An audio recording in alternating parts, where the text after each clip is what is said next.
This video is part one on just how do you decompress your foot and your ankle and your lower leg if you're someone who has bunions, plantar fasciitis, or just general pain from here down.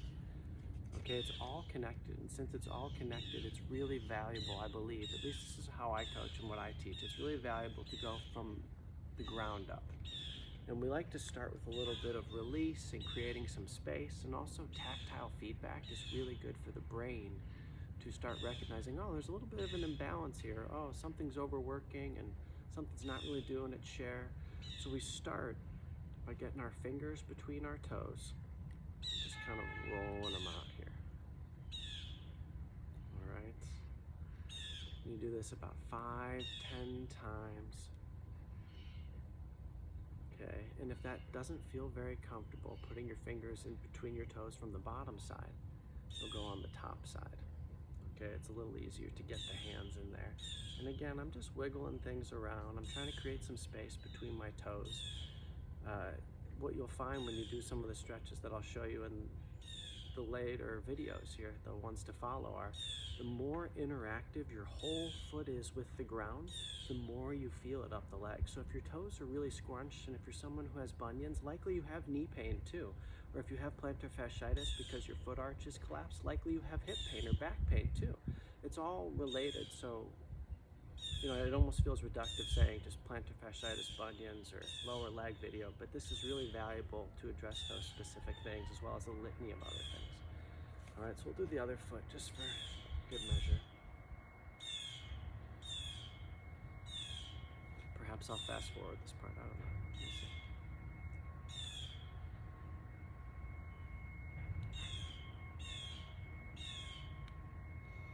And anytime I'm doing anything where I'm creating space, okay, it's good to think about taking deep breaths in through the nose and out through the nose, and inhaling nice and slow, and exhaling nice and slow. And if I exhale longer than I inhale, I'll turn off some of those stress alarms, right? If I'm feeling stress, it's gonna sort of promote more tension. And one of the things that we're trying to do in these early sequences is just A, become aware of tension, B, release it, and C, make the brain aware of it. I guess that's part of releasing it in the first two. So there's a really pretty butterfly, and I got distracted. All right, after we've done that, next you'll take a lacrosse ball or a tennis ball or a softball, and I'll insert the image of the foot reflexology. Just the foot is connected to so many different things. So again, if you have issues through the feet and through the lower leg, odds are from like a meridian and an organ perspective and an emotional perspective, there's probably things going on elsewhere in the body that doing this work is also going to indirectly help you with. So I'll pop that image in, boom. Okay, there it goes. But I like to start right at the top of the foot, just doing forwards and backwards about 20 times. And notice as I'm doing this, I'm not trying to turn my foot out too much unless it's needed. Really just trying to keep my feet straight on the ground, sit up nice and tall, breathe through my nose. All right, and then I go to the inside of my foot. Didn't hurt that bad because I did this the other day with somebody, but you know, again, the harder the ball, the more you'll feel it, right? Then I go right underneath the heel to the middle of the foot.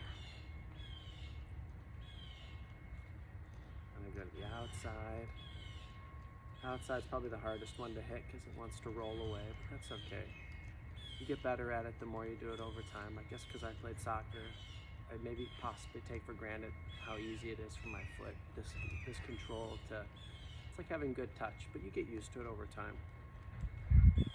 With foam rolling in general, sometimes people can have a hard time like getting on and off them, and it's not the end-all be-all. It's not going to make your problems go away, but it's a piece of the puzzle, which is why I include it in these videos. So again, top of the foot, middle. Okay, inside.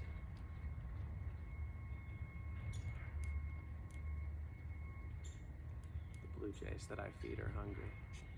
I mean, my wife and my son, well, my daughter's just born. She hasn't fed them yet, but they're right up here, and I can hear them cawing. All right, so I went from the inside to the heel. They're super pissed. They're like, where are our peanuts, bro? All right, and then I go from the heel right in front of that to the outside of the foot, just running that track along, like if this is my foot, it's along here. And we'll do the same thing for hands in another video. All right, and then I go into the middle of the foot. Nice. If the notion of toe spreaders is that you spread the top of your foot, right, there's also this junction right underneath it where all of those toes meet. And it's a joint right at the top of your foot. So if I am trying to create space, I also want to get some space right under my toe pad and right into the middle of my foot too. And this is called deep pressure therapy when you stand on something like this. Not that that isn't deep pressure therapy. That deep pressure therapy, myofascial release, they're similar, but this is really a lot of pressure when you stand on something like this pole. And also you could also use kettlebells or dumbbells. Kettlebells work really well because the round shape actually restructures the foot in a really nice way that restores the arch and promotes that secure landing platform that we like to see, which I'll talk about in another video, what happens when the foot platform collapses and how that's related to plantar fasciitis, bunions, and knee pain, and hip pain, and back pain, and all these things, but it's all interconnected, as I said. So you want to stand here for about a minute or two, and you can bounce and do some calf raises. I've done this for a while, for quite a bit, and this is rather intense. It can feel like a lot on your feet. So some people are going to stand on a kettlebell, and make sure if you stand on a kettlebell, it's not one that's too light that's going to wobble. You don't want anything to wobble, so make sure you've got support. All right, after I've done that, I'm going to move it a little lower, and go into the middle of my foot, and almost try and lift the inside of my foot and stay nice and tall while I'm here. I'm going to take some big, deep breaths. That is lighting me up. All right. But that is the middle part. Lift those inside ankle bones. In for 4, out for 6.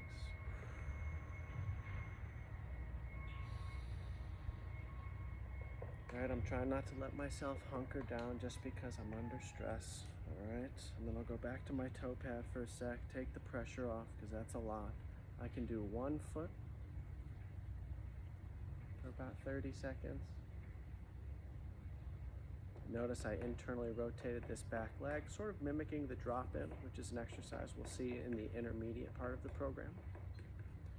All right, and then I switch to this side. And I like to wiggle my toes around a little bit while I'm here. Helps to mobilize them when they're under this amount of pressure, and also it just kind of distracts you. All right, and then do a little bit of bouncing at the end. And for this, I could even do some perching since I've got this support right near me, and this is pretty intense. But again, you're gonna play with your comfort levels, and different things to stand on are gonna affect you to different intensities. But we're just trying to create space through not only just the toes, which you could wear a toe spreader for, but also through the whole foot. And we're trying to release some of that facial tension on the bottom of the foot as well too. Some space in the foot through the various techniques to release tension and pressure, excess tension I should say, and excess pressure. We're gonna mobilize. Sorry, when you look off, you're like, what was I about to say? We're gonna mobilize the joints around it, okay? So I'm gonna grab my shin bone and hold it here so that it doesn't move. And I'm gonna start by squeezing my toes, pushing my foot forwards, spreading my toe, pulling my foot back, squeezing. And notice again, I'm not setting up at this like turned out angle. I'm trying to set everything up nice and straight for the starting point. Spread and pull, squeeze and push. Then after you do that about 10 times or so, I only did it about 5 or 6, but all right, I'll drive. I hit the gas with my foot squeezed. I take a big inhale. I go top left, side left, bottom left, bottom middle, top right, side right, bottom right, bottom middle. Ooh. So remember to breathe when you're doing that. It's really easy to hold your breath. All right, and I'll go the same direction again. And the reason I'm holding this bone is so my whole leg doesn't move. At That's a different exercise. It'll be featured in another video. All right, and then we switch directions. Go top right, side right, bottom middle, bottom left, side left, top middle, top right, side right, bottom, middle.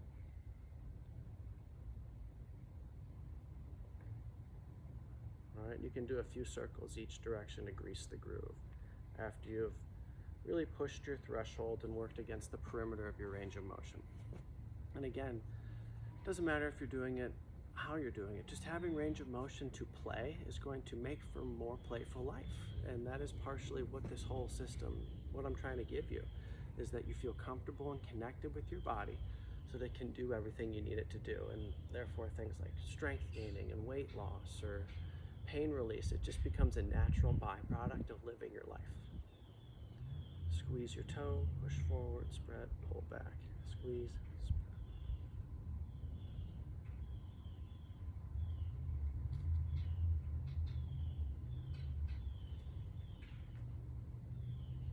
And after doing the pressure release, particularly the kettle feet or the standing over here, kettle feet is coined by this guy MoveMet on Instagram.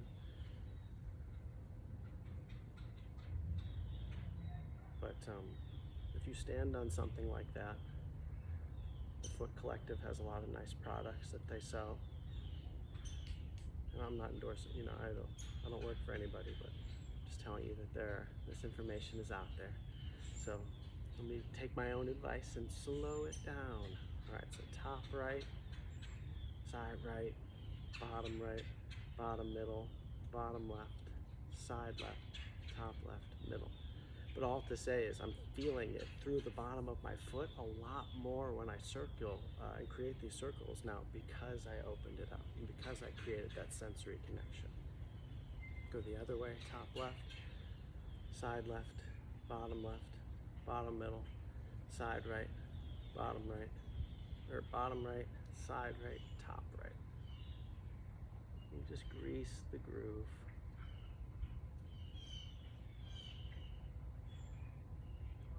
Especially if you're someone that wears like heels a lot or wears certain shoes that sort of pushes you into a position where your arch gets collapsed or your foot gets sort of turned out, or if your heel is always elevated, going forwards and backwards is going to provide some nice relief, just like circling in each direction is.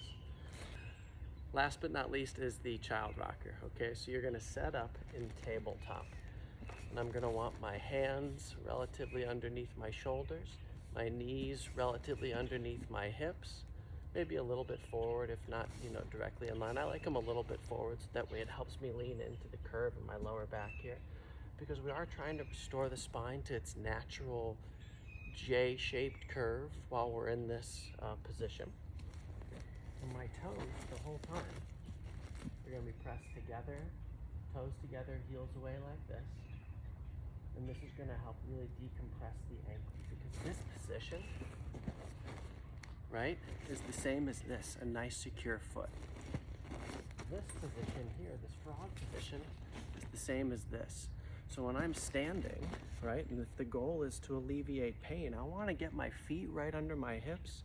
I want this structure to be solid, and I want it to be flowing.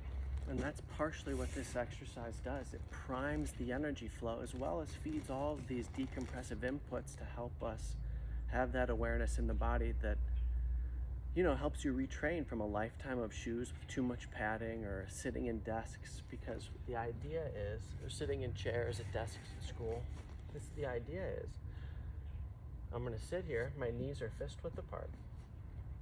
I'm gonna open my hips, close my hips, open my hips, close my hips. And all I'm doing is rocking into my glutes, utilizing my thigh to create torque. And I'm doing this without tucking, right? We see lots of folks, they can't help but tuck because they've overtrained their abdominals, or they're used to being in this front chain dominant behavior, or their hip flexors are tight. So just pop that butt up and back. It's like this hip bone is a telescope pointing up at the night sky. And I open and close, open and close. And you'll do about 20 here. Okay, and I keep my eyes on the horizon. And after I do about 20 of these, I'm going to walk my fingertips in. I'm going to go a little higher, and I'm going to hit my middle range of motion. And again, the goal is to rock back without the lower back tucking, without the pelvis trying to, you know, move positions and the abdominals start to brace. We're keeping things nice and easy breezy through the midline. Breathing through my nose, opening my hips as I rock back, pressing my feet into the floor, and then springing my butt up and forwards as my hips close.